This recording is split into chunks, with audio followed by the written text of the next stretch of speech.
Merci de votre invitation, merci de votre présence, de votre gentillesse. Vous savez, je me nourris, j'ai vécu dans ma vie des oppositions et des conflits atroces. Je me nourris, je me revigore, je renais de toute votre gentillesse, de tout votre soutien, je vous assure, c'est très très précieux. On m'a dit, mais comment tu fais pour traverser la France comme ça dans tous les sens? Mais je viens m'abreuver à l'amour que les gens me portent et je vous assure que je vous suis très très reconnaissante d'être là, vraiment. Quand on m'a dit en 1976 que l'avortement ne serait pratiqué que dans les situations de détresse, je l'ai cru. Quand on m'a dit que le Pacs ne deviendrait pas le mariage pour les personnes de même sexe, j'ai eu des doutes. Quand on nous a dit que le mariage pour tous ne serait pas la gestation pour autrui, j'ai compris que ça allait arriver et c'est arrivé. Accrochez-vous. Si je vous dis qu'on prépare l'interdiction, je dis l'interdiction pour les parents de s'opposer à une opération de changement de sexe pour leurs enfants, vous devez me croire. L'information est tombée sur un site observatoire de la famille qui s'appelle Family Watch. On annonce que les gouvernements devront exclure les souhaits des parents qui s'opposent à la transformation hormonale et chirurgicale de leurs enfants désireux de changer de sexe. Alors c'est pas une décision, c'est juste une préconisation, mais c'est toujours comme ça que ça a commencé.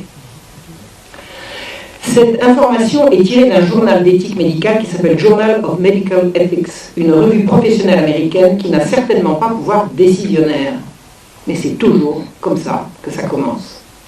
Voici ce que dit ce journal américain.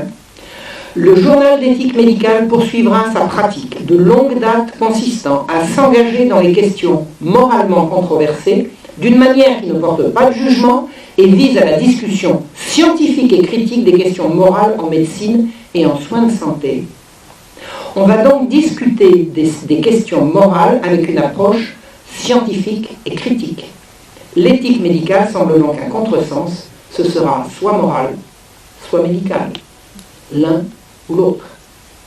On a donc la science pour contrer la morale, et bien nous sommes au cœur du sujet. Et c'est de ça que je viens vous parler aujourd'hui. Quelques faits divers. En octobre 2018, on a rapporté qu'une petite fille de 4 ans avait été violée dans la cour de récré par 3 bambins de son âge. On a dit violée, brutalisée, entravée, immobilisée, déshabillée et pénétrée. L'année précédente, quand elle en avait 3, elle avait subi le même sort au même endroit. Quelle fut la réaction de Michel Créoff, vice-présidente du Conseil national de protection de l'enfance? Accrochez-vous. Ce type d'acte n'est pas fréquent, mais pas exceptionnel non plus.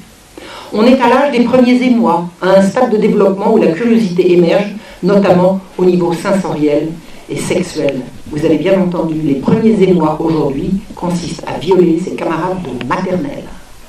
C'était comme ça de votre temps? On a trouvé mieux depuis. Dans l'Essonne, en juin dernier, juin 2023, une petite fille de 4 ans a été violée dans sa cour d'école maternelle par 2 grandes de 5 et 7 ans. J'ai dit des petites filles qui violent des petites filles. Avant 5 ans. Vous allez pouvoir dormir, vous? Et depuis quand la curiosité des enfants se porte-t-elle sur le sexe? Eh bien, depuis quelques décennies déjà. Depuis l'invasion du porno, auquel tout le monde a accès. Depuis l'invention des droits sexuels, une aberration absolument criminelle. Et depuis que l'éducation à la sexualité est obligatoire à partir de l'école maternelle. C'est ce dont nous parlait notre ami tout à l'heure. Vous avez les standards de l'Organisation mondiale de la santé qui le disent.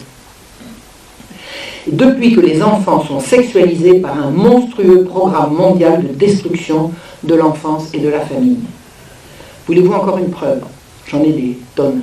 En voilà une. L'UNICEF, le Fonds d'urgence humanitaire de l'ONU pour la défense des droits de l'enfant, institué en 1946, vient d'affirmer que la pornographie n'est pas toujours nocive pour les enfants.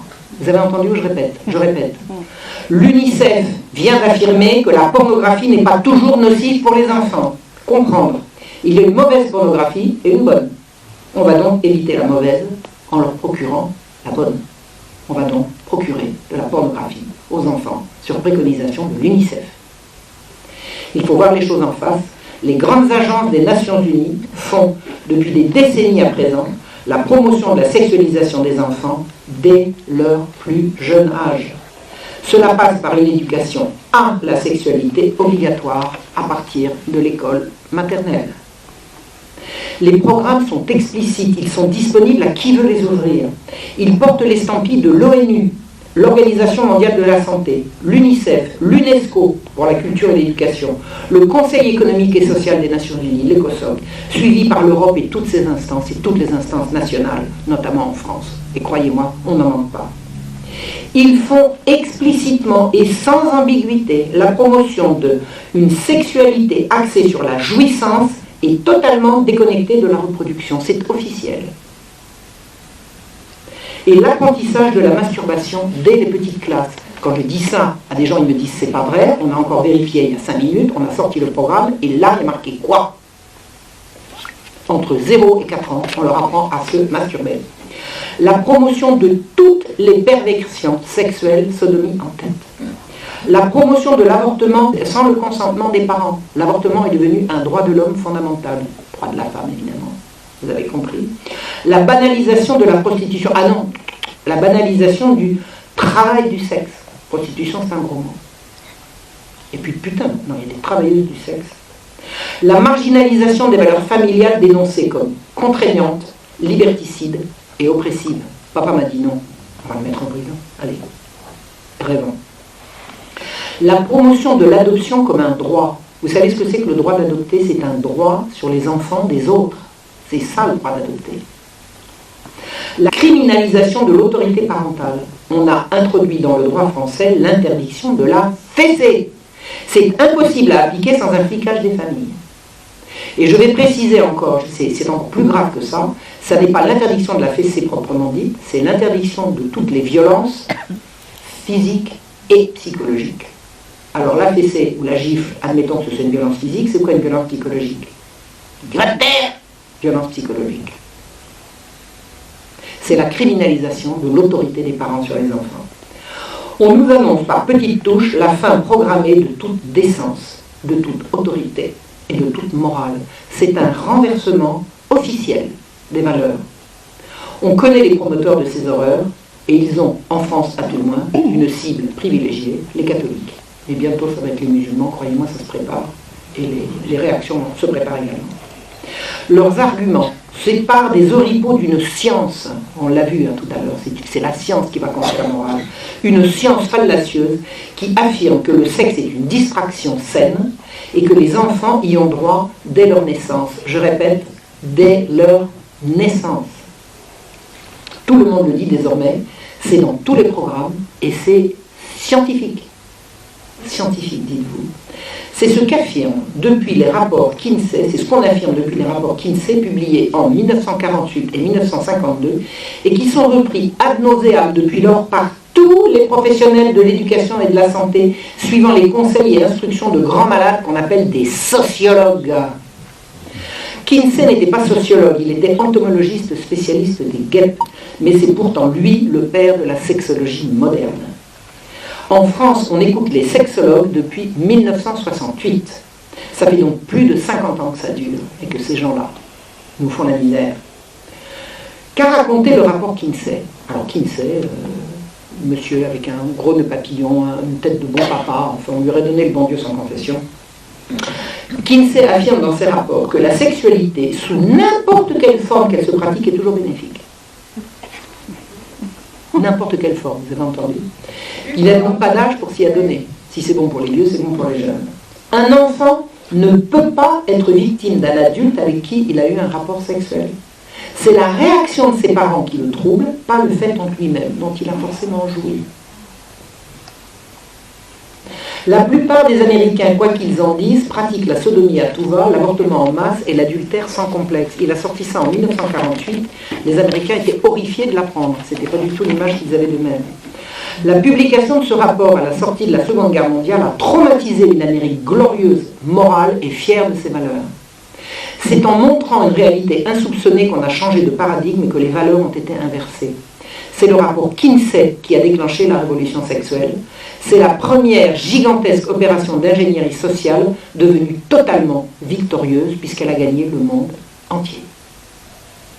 Il y a un avant et un après Kinsey. Avant Kinsey, le sexe est réservé au mariage qui est celui d'une vie. La fidélité est une valeur sûre. L'autorité paternelle coule de source. Papa est protecteur et maman nourricière. On ne parle jamais de sexe devant les enfants et il y a une censure au cinéma pour interdire l'accès des jeunes aux programmes explicites. On apprend aux jeunes à s'accepter, à se maîtriser et à s'accomplir. Depuis le rapport Kinsey, on couche pour s'amuser. L'avortement est un droit fondamental et une priorité nationale, je l'ai vu, priorité nationale. On le pratique à l'insu des parents à l'infirmerie des écoles. On promeut partout l'homosexualité et on invente un nouveau délit, l'homophobie, pour celui qui n'est pas d'accord. On fournit aux enfants des informations explicites, en images et en couleurs, sur tout ce qui touche au sexe en leur expliquant que c'est bien et que c'est leur droit. On retire les enfants des familles qui sont trop sévères. L'invasion pornographique atteint les gosses par leur téléphone portable et cette pornographie est de plus en plus sadique et violente. On inculque aux enfants, il n'y a jamais eu autant de maladies sexuellement transmissibles et la violence sexuelle explose partout. On inculque aux enfants à l'école qu'ils ne sont pas obligés de garder le sexe qu'on leur a assigné à la naissance. On promeut leur droit de décider, tout seul, d'une opération chirurgicale lourde et irréversible pour changer de sexe, comme si on pouvait changer de sexe. Personne n'a jamais changé de sexe. Depuis que le monde est monde, on change d'apparence. On ne change pas de chromosome.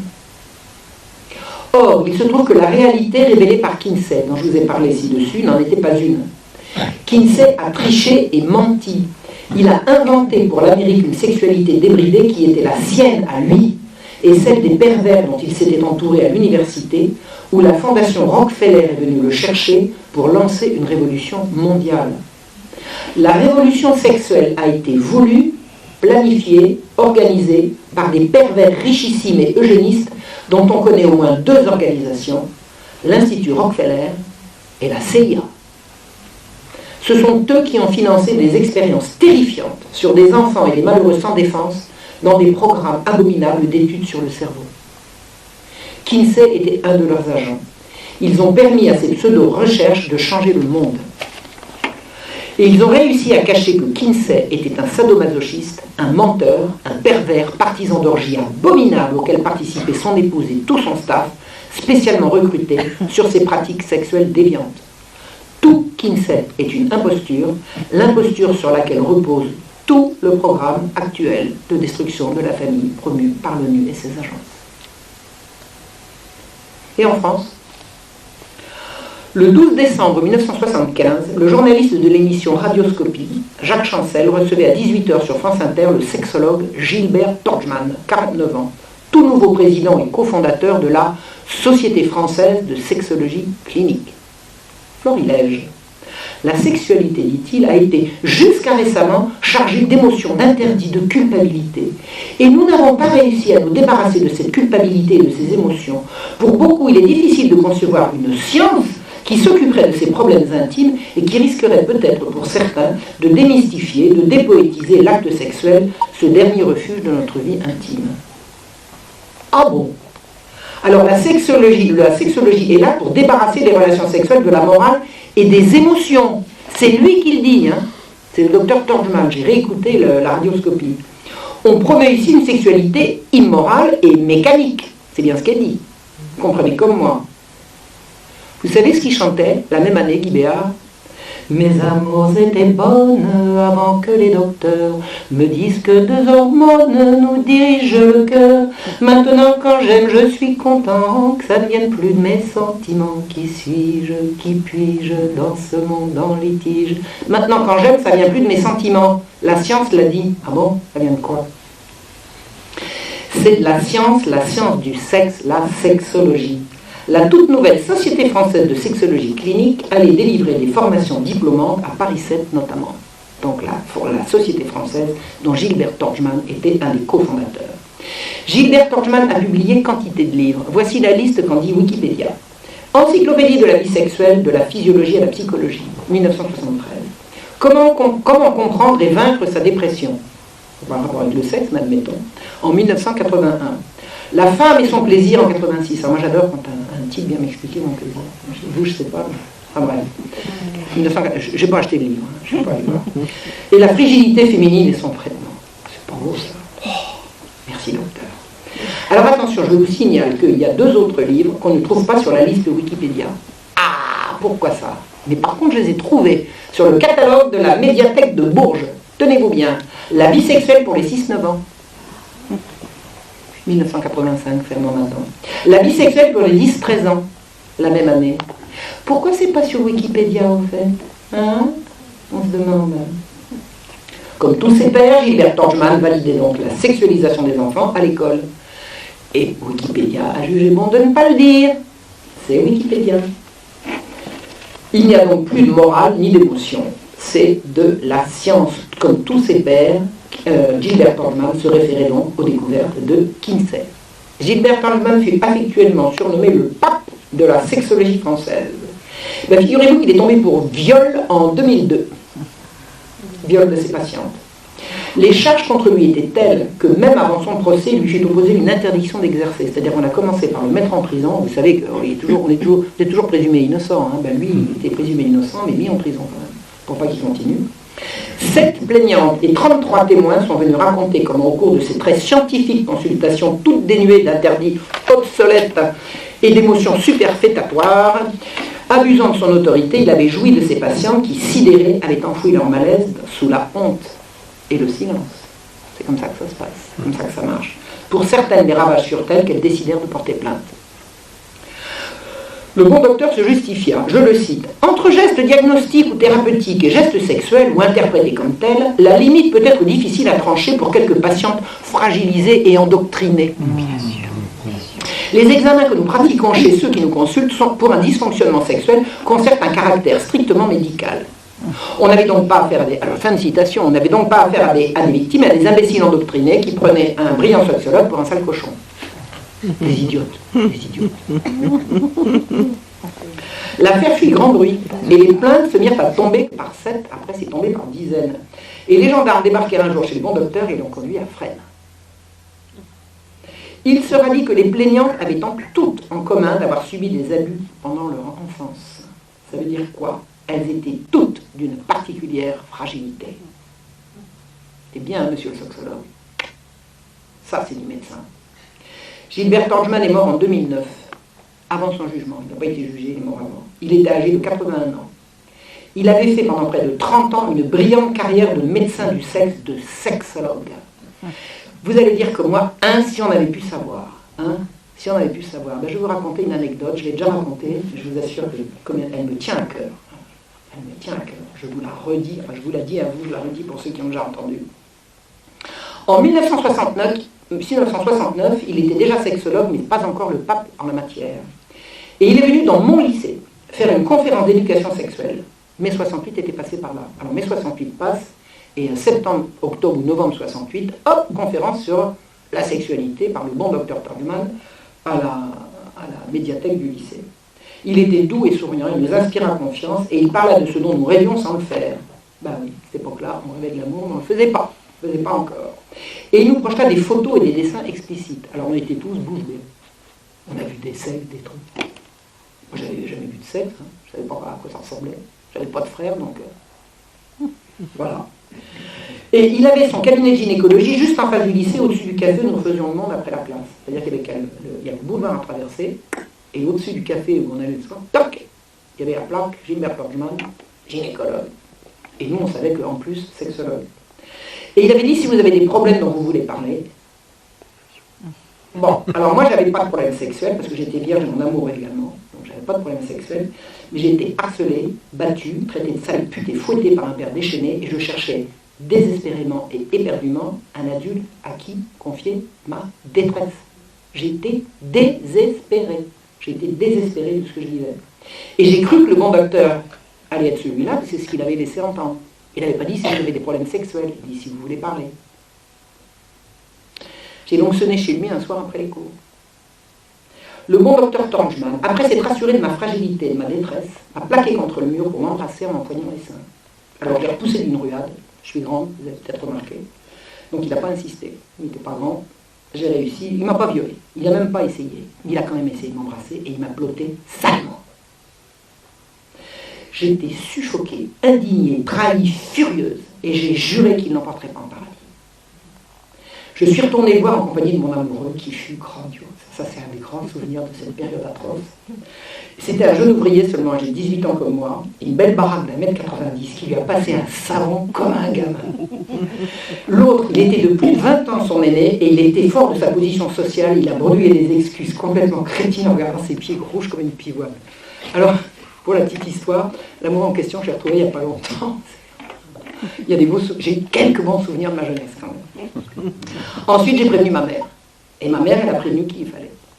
J'ai fait ce qu'il fallait. Ensuite, j'ai prévenu la directrice de mon lycée qui m'a reçu chez elle. Je lui ai téléphoné, je me suis payé de culot. Madame, je suis Marion Sigaud en terminale T. Je voudrais, T2, je voudrais vous parler. Elle m'a reçu. Elle m'a dit, oh, ma fille faisait une drôle de tête l'autre jour en revenant chez lui. Elle avait compris.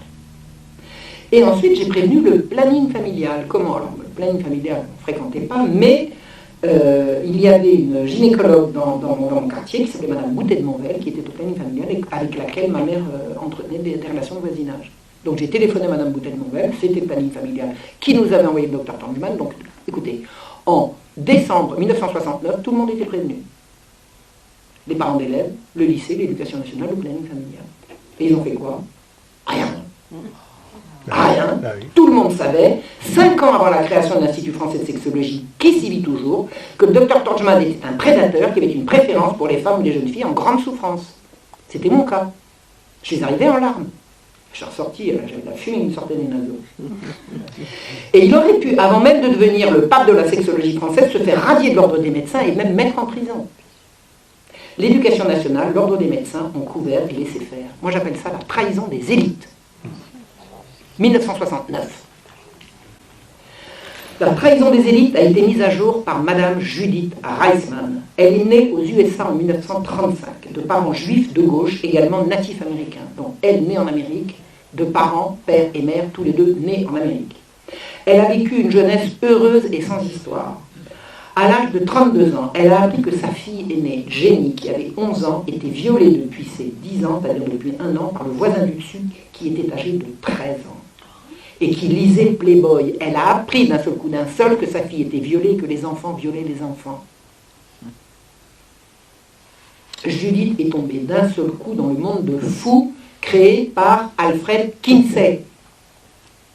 Elle est partie en guerre contre le mal absolu que d'aucuns appellent le diable.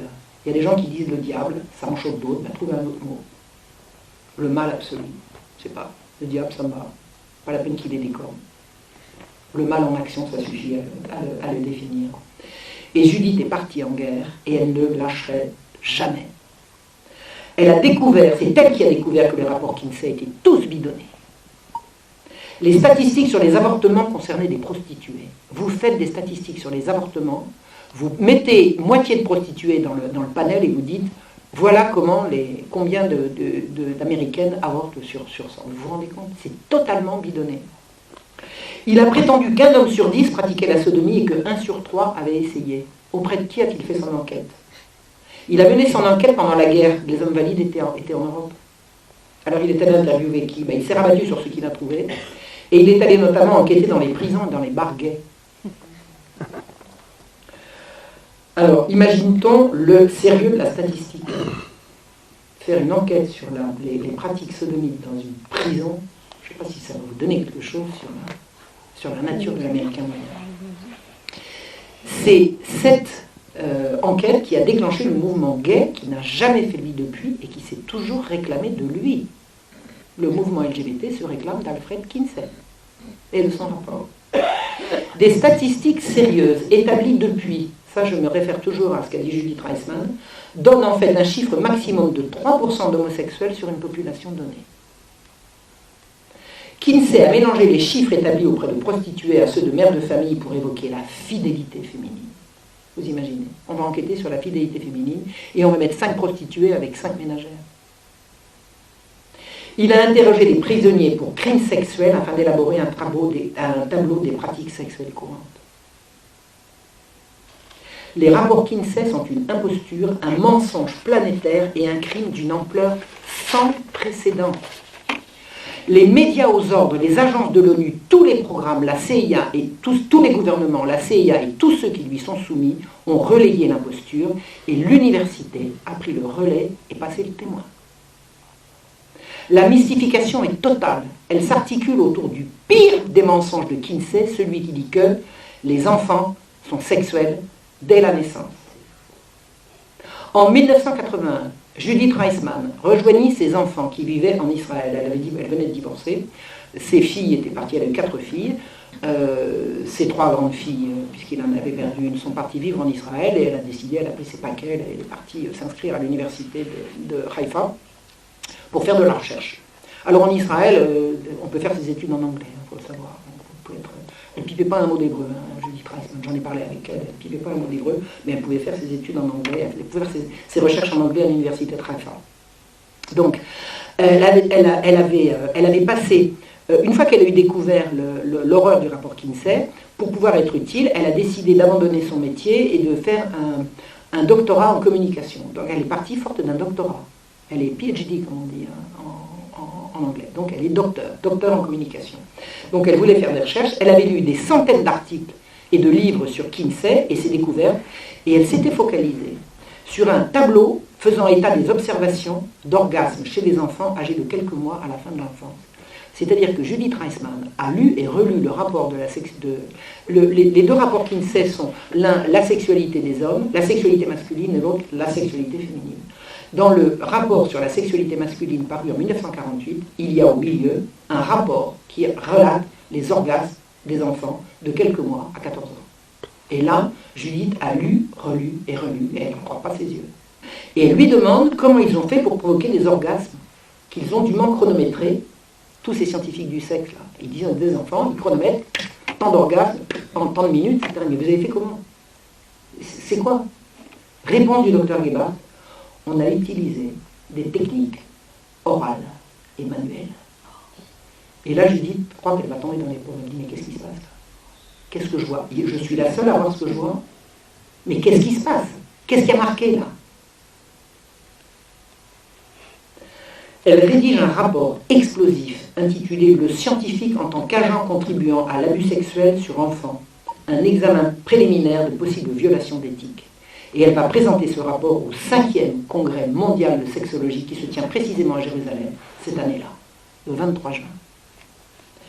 Tout le Gotha sexuel mondial, le Gotha sexologue mondial est là, chercheurs, médecins, psychothérapeutes, conseillers, etc., etc. Tout le monde est là. Angleterre, États-Unis, France, Danemark, Israël, Norvège, Canada, Écosse, Pays-Bas, Suède, et j'en passe. Ils sont représentés par leurs plus grands chercheurs en sexualité. Les sexologues sont là, et Judith Reisman va s'adresser à eux. Elle lâche une première bombe. La salle est comble, tout le monde est présent, tout le monde se presse. Et là, elle projette le tableau du rapport Kinsey faisant état des orgasmes observés sur au moins 317 nourrissons, petits-enfants et préadolescents. 317.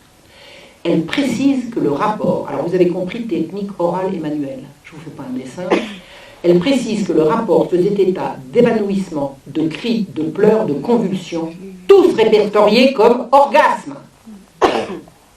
Et elle s'exclame, seul un pervers, un sadique peut appeler ça du plaisir, quand ce sont manifestations des réactions de terreur et de souffrance. Elle conclut que l'honorable docteur Kinsey était un psychopathe. Puis elle lâche une deuxième bombe. Des universitaires ici présents, et elle les pointe, comme sexologues respectés, sont employés comme consultants dans des magazines de l'industrie du sexe qui font la promotion du sexe avec les enfants. Je reformule.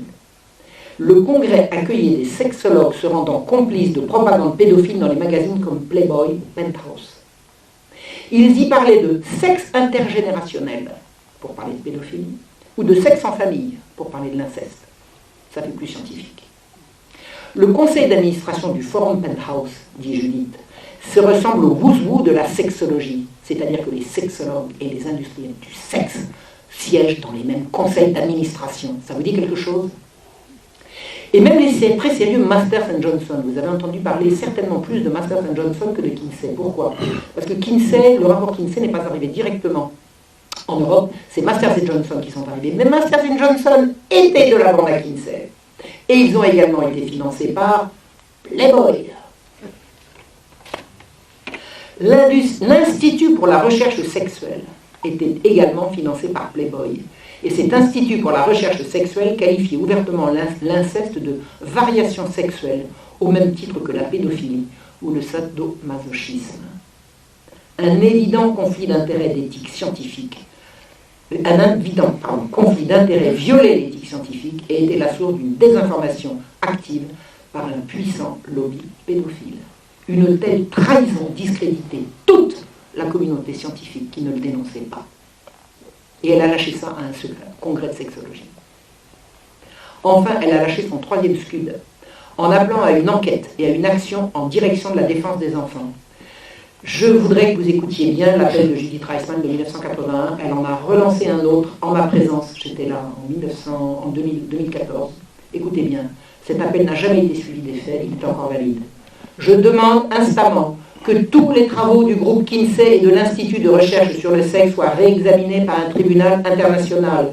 Je demande instamment une enquête similaire sur les violations de l'éthique commises par les universitaires qui valident les produits manifestement misogynes et pédophiles de l'industrie du sexe. En tant que scientifique, il semblerait que notre tâche soit d'aider à rediriger la société vers le chemin de l'amour intégré et de la dignité humaine, le chemin vers la vie. Merci Judith. Sa sortie fut accueillie par un silence de mort. Un journaliste suédois s'est emparé du micro et s'est mis à crier. Mais enfin, qu'est-ce que vous avez tous? Cette femme vient de lâcher une bombe atomique dans cette salle et vous n'avez rien à demander, mais rien à dire, mais bougez-vous. En grommelant, c'est même pas vrai, le président arrêta là la séance. La directrice de l'éducation sexuelle en Suède s'est approchée de Judith et lui a dit à l'oreille qu'elle était très très choquée en effet qu'on ait utilisé ses enfants sans leur consentement. Parce qu'avec leur consentement, elle était d'accord, y compris avec les parents. Non, attendez. Sous le choc, Judith a quitté le congrès comme une pestiférée. Elle venait de comprendre. Toute la sexologie, toute la politique mondiale en faveur de la libération sexuelle, de la promotion de l'homosexualité, de l'éducation sexuelle à l'école, de la sexualisation des enfants et du reste relevait sans l'ombre d'un doute des travaux frauduleux d'un psychopathe soutenu par des pédophiles. Tout le monde universitaire lui avait emboîté le pas. Les médias à la botte avaient suivi. Personne ne voulait remettre Kinsey en cause. La sortie de Judith Reisman au 5e congrès de sexologie de Jérusalem ne fut suivie d'aucune remise en question. Kinsey était et resterait la référence dans le monde entier. Et elle l'est encore. Existe-t-il une chance pour que tous les sexologues de France et d'ailleurs n'aient jamais entendu parler de Judith Reisman? À votre avis? Qu'ils n'aient jamais eu la curiosité de lire ses livres? À votre avis? N'aient jamais envisagé de la faire traduire en France? À votre avis? Pourquoi a-t-il fallu que ce soit moi, Marion Sigaud, qui la fasse venir en France, qui lui trouve un éditeur, un traducteur, et qui la fasse publier? Judith Reisman est publiée en France. Elle a été dans la seule maison d'édition d'Alain Soral. Pourquoi lui? Parce qu'il est le seul à avoir dit oui. Non, il n'est pas le seul, il est le premier. Les éditions de Saint-Rémy ont suivi. Et c'est pas bien. Pourquoi pas le faire avant? Pourquoi a-t-il fallu que moi je me déplace? J'ai rencontré Judith, nous sommes devenus amis, vraiment amis. Une amitié qui a duré peu d'années, mais une amitié très intense. Et je lui ai dit, je te ferai traduire en français. Elle m'a dit, jamais personne n'a voulu. C'est fait, c'est chose faite. Ces 2 livres, ils sont encore disponibles. Et depuis qu'elle est disponible en français, alors il y a eu trois éditions, 2016 chez Contre-Culture, 2017 pour un autre livre, c'est des bons ces livres, c'est extraordinaire.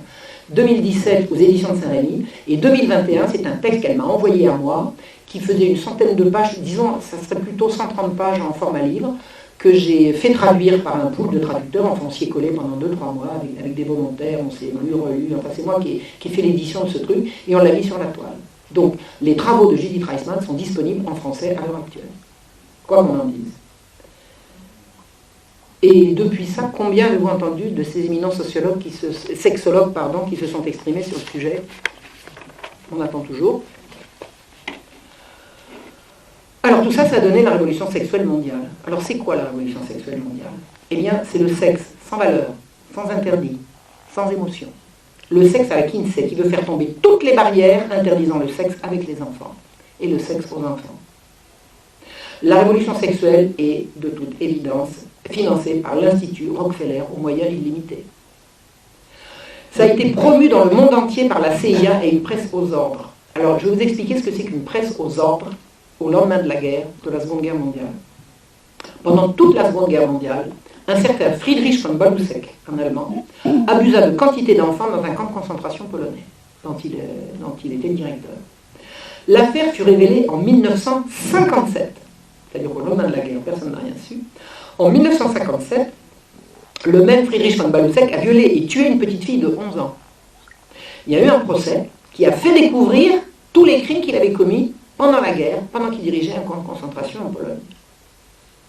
Et on a découvert qu'il avait entretenu une correspondance soutenue avec Alfred Kinsey, à qui il envoyait ses expériences.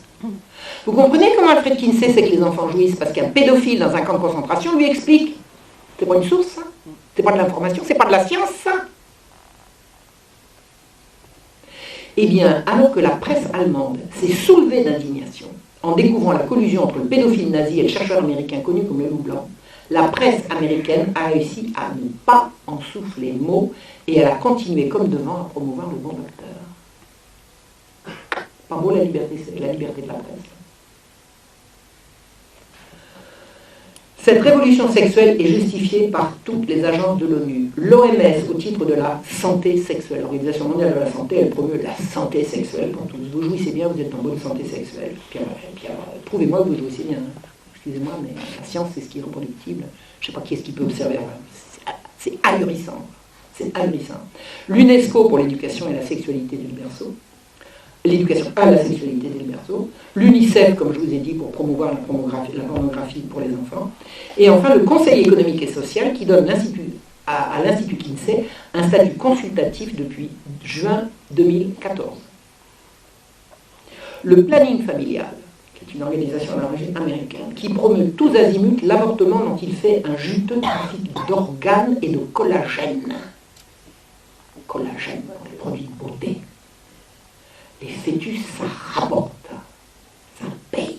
On tue des bébés pour avoir des crèmes de beauté. Et pas que. Le planning familial a mis au point une charte des droits sexuels, qui est une véritable charte du droit de jouir sans entrave, sans s'embarrasser de morale de bébé, de normes, de règles ou de limites. Mieux, le premier de ces droits est celui, prévenez-vous bien, de jouir d'une sexualité séparée de la reproduction et d'une reproduction séparée de la sexualité. Mais à quel titre? À quel titre? Jouir sans entrave et faire des bébés en utérus artificiel. Conclusion. Vous avez un sexe, c'est pour jouer avec, uniquement. Le reste, il y a la chirurgie. L'Europe et le gouvernement français également contribuent. Ils imposent une sexualisation obligatoire dès l'école maternelle. Ils font croire aux enfants qu'ils peuvent changer de sexe. Ils imposent aux tout-petits des spectacles abominables de laideur, présentés par des drag queens. Ils font l'apologie de l'homosexualité. Tous azimuts, ils font l'apologie de l'homosexualité. Et en même temps, ils interdisent aux parents d'exercer leur autorité. Que vont devenir les enfants gavés de sexe et de pornographie à l'école, sur le portable et à la télé? Le taux de maladies sexuellement transmissibles a littéralement explosé partout dans le monde alors qu'on avait annoncé qu'il allait baisser. Des jeunes filles sont sujettes à des infections urinaires impossibles à guérir et stérilisantes. Des gamines, des ados ont des infections urinaires impossibles à soigner. Presque disparue, la syphilis a fait un retour en force. Stimulés sexuellement par un véritable harcèlement, les élèves ne peuvent plus se concentrer ni penser à autre chose. A-t-on remarqué combien d'entre eux ne savent plus ni lire, ni écrire, ni compter? Ils sont incollables en capotant.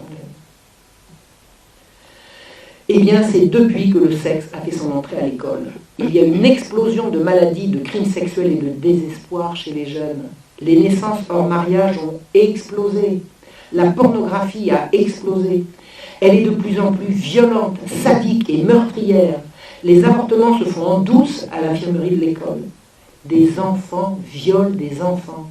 Un garçon de 13 ans a témoigné qu'il a violé sa petite camarade en sortant d'un cours d'éducation à la sexualité qu'il avait eu à l'école. Des jeunes filles se plaignent de la pression qu'on exerce sur elles à l'école pour qu'elles couchent, alors qu'elles, elles voudraient attendre l'amour. La quoi? Mais elles sont folles! Repas. Vous imaginez la pauvre gamine qui dit « Moi, je voudrais l'amour. » Mais t'es dingue! Il n'est jamais question d'amour. Un prof a dit à la fille de mes amis que l'amour était un mensonge inventé pour justifier l'activité sexuelle, qui n'avait pas besoin de ça. Un prof de littérature. Au cœur de ce dispositif de destruction, vous avez l'invasion pornographique. Les chiffres donnent le tournis. Moi, j'ai relevé des chiffres, je ne peux pas vérifier, c'est tellement énorme, c'est tellement gigantesque, que je vais me couvrir de ridicule si c'est pas avéré, quoi. Mais c'est vertigineux, le nombre d'heures de visionnage de pornographie dans le monde, c'est monstrueux, avec Internet, c'est devenu gratuit, non?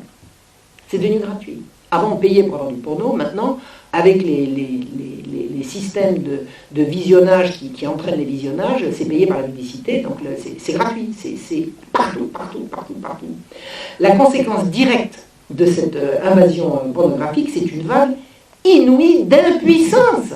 On ne fait plus l'amour, on décharge dans son coin et on ne rencontre plus personne. On regarde du porno, on est excité, on tire dessus et on passe à autre chose et on recommence. Une fille passe, on ne sait plus quoi faire. On ne sait plus. Les parents qui semblent s'opposer à ce raz-de-marée sont décrétés maltraitants et opposants aux droits sexuels inaliénables de leur progéniture. Eh bien, on retire les enfants aux familles à tir-larigot. C'est monstrueux. Une plainte, un signalement, les gendarmes débarquent, on vous prend votre gosse. Et puis battez-vous pendant 5 ans pour le retrouver. Dans 5 ans, il ne sera plus un gosse.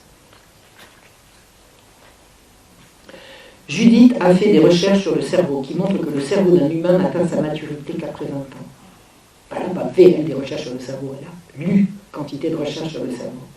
Ça veut dire que tout ce qui est introduit dans le cerveau du jeune avant 20 ans ne peut être assimilé avec le recul nécessaire. Quand la majorité était à 25 ans, c'était pas si absurde. Maintenant, on a le droit de vote à 18 ans. Et ça sert à quoi et à qui? Eh bien, je vais vous expliquer. Ça sert à alimenter la notion aberrante des droits de l'enfant. Les droits de l'enfant, c'est une horreur. C'est le droit d'échapper à la tutelle parentale, seule autorité légitime, susceptible de protéger l'enfant. Le droit de l'enfant s'oppose à l'autorité parentale. Aldous Huxley, qui a écrit Le meilleur des mondes, il nous avait prévenu. Vous savez qu'il a dit, Aldous Huxley, c'est un programme, Le meilleur des mondes. C'est pas un cauchemar, c'est pas un conte, c'est un programme. C'est le programme qui se déroule. Et il a écrit dans Le meilleur des mondes que pour qu'un humain soit un parfait consommateur, son rapport à l'autre doit en être de consommation. Je désire, je prends. Selon Huxley, la maturité consiste à désirer et attendre. L'enfant, il veut, il prend. L'adulte, il veut, il envisage, il soupèse, il prend son temps.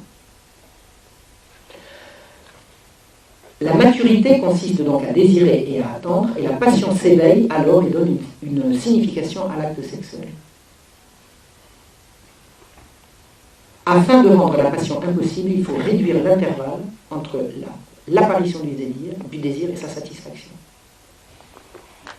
Et grâce à ça, on se préserve des émotions fortes. L'émotion viendra dans l'attente, dans l'imagination, dans le recul qu'on prend. Aussi, si les enfants de cette société sont conditionnés à s'adonner au sexe élémentaire, c'est-à-dire au sexe tous azimuts, comme on le voit maintenant, c'est parce qu'en les habituant au plaisir purement génital, on prévient le désir qui ne surviendra en principe que plus tard. C'est-à-dire que la sexualité se trouve orientée et biaisée, elle devient purement génitale puisqu'on a supprimé l'étape du désir de l'autre, de l'émoi, du trouble, étape nécessaire pour que la sexualité soit vécue comme un rapport privilégié à l'autre. L'intimité est la rencontre de deux intériorités. L'intériorité se construit dans le calme, la solitude, par les pensées et les rêves. Or, on fait tout pour empêcher qu'un individu ait de l'intériorité. La solitude est proscrite, parce que les jeunes maintenant ne sont plus seuls, ils ont leurs écrans qui les habitent, qui les envahissent. La réflexion aussi, il ne doit pas y avoir de sentiments. Dès lors, la sexualité est ravalée au rang de loisir et de divertissement. Conclusion, on en est là. Le rapport sexuel n'est plus la rencontre de deux désirs, de deux personnes qui se sont approchées, attendues, conquises, respectées. Ce n'est plus l'explosion de bonheur partagé qu'on éprouve avec ses cinq sens, c'est la décharge désincarnée d'une pulsion purement génitale à partir du processus suivant, et ça c'est le processus Kinsey, stimulus, réaction génitale et soulagement orgastique. Ni l'amour, ni la personne, ni même les émotions n'y ont plus leur place. Et c'est ça qu'on promeut à l'école. L'éducation sexuelle à l'école détruit l'autorité parentale. Elle donne aux enfants des codes qui ne sont pas ceux de la famille. C'est un véritable travail de ça. Vous savez, on vous dit ça, mais répétez pas ça à votre père, il ne sera pas d'accord.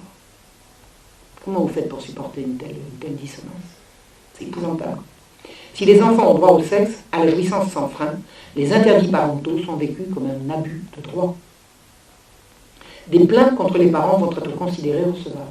Je crois que ça a commencé. C'est l'horreur des droits sexuels. J'ai vu passer le récit d'un père terrorisé par son enfant de 11 ans qui hurle, l'insulte, le menace avec une grossièreté inouïe. Ce gosse n'a plus aucune limite ni aucun respect, c'est devenu un monstre. Et le père est terrorisé. Le but de la vie, c'est de se perpétuer. Chez l'humain le plus évolué du règne animal, la vie se reproduit par le sexe. Mâle plus femelle égale bébé, 1 plus 1 égale 3. C'est comme ça, c'est la nature qui l'a voulu. Et le plaisir est le moyen de cette perpétuation. S'il n'y a pas de plaisir, il n'y a pas de vie. Le plaisir est le moyen que Dieu nous a donné pour perpétuer la vie. Est-ce qu'on mange pour le plaisir ou pour se sustenter? Sans plaisir, il n'y a pas de vie. Si on n'avait pas de plaisir, on mourrait de faim. Donc le plaisir est effectivement essentiel. Et comme moyen, ce n'est pas un but en soi. Le but, c'est la vie. Le nouvel ordre mondial a fait un but en soi du plaisir qu'il a complètement déconnecté de sa raison d'être. C'est le renversement des valeurs. C'est ça. C'est le plaisir déconnecté. Le plaisir déconnecté, c'est toujours appelé la luxure. La luxure. Donc on renverse tout en prétendant que la religion interdit le plaisir. Et croyez-moi, dans toutes les déclarations des droits sexuels, ils tirent à boulet rouge contre toutes les religions, qui sont unanimes à dire que le sexe doit être maîtrisé. Donc la révolution des droits sexuels pourchasse la tradition et les religions comme s'opposant au sexe. Il ne pourchasse pas que les religions, également la tradition, au nom de la science. Or, les religions s'opposent à la luxure qui est la recherche du plaisir sans l'amour. Ce sera donc l'amour ou la luxure. Et Judith Reisman a fait un magnifique article qui s'appelle « L'amour ou la luxure ». Ce sera l'un ou l'autre. Figurez-vous que William Shakespeare a très bien expliqué la chose en 1593. Il a écrit « L'amour est apaisant, comme le soleil après l'orage. La luxure est le contraire. Elle est comme une tempête après le soleil. L'amour est frais et doux comme le printemps. On ne peut pas avoir trop d'amour. La luxure est toujours excessive. L'amour est la vérité pure. La luxure est construite sur des mensonges. » En 1609, le même William Shakespeare, la perspective de la luxure rend malhonnête, meurtrier, violent, sauvage, grossier. La recherche de la luxure rend fou. Sa satisfaction rend fou également. Elle donne un bonheur fugace suivi d'un vrai chagrin. Elle est le paradis qui conduit à l'enfer. Et en 1619, il disait « Le meurtre est aussi proche de la luxure que le feu l'est de la fumée. » Toute la révolution sexuelle a consisté à remplacer l'amour par la luxure et d'en faire un enjeu social étalé en public, promu, relevant de la loi, de la norme, du spectacle, de la violence, de la laideur et de la mort. Il est temps que le sexe reprenne la place qu'il n'aurait jamais dû quitter, celle de l'espace sacré, du couple et de l'intimité. Je vous remercie.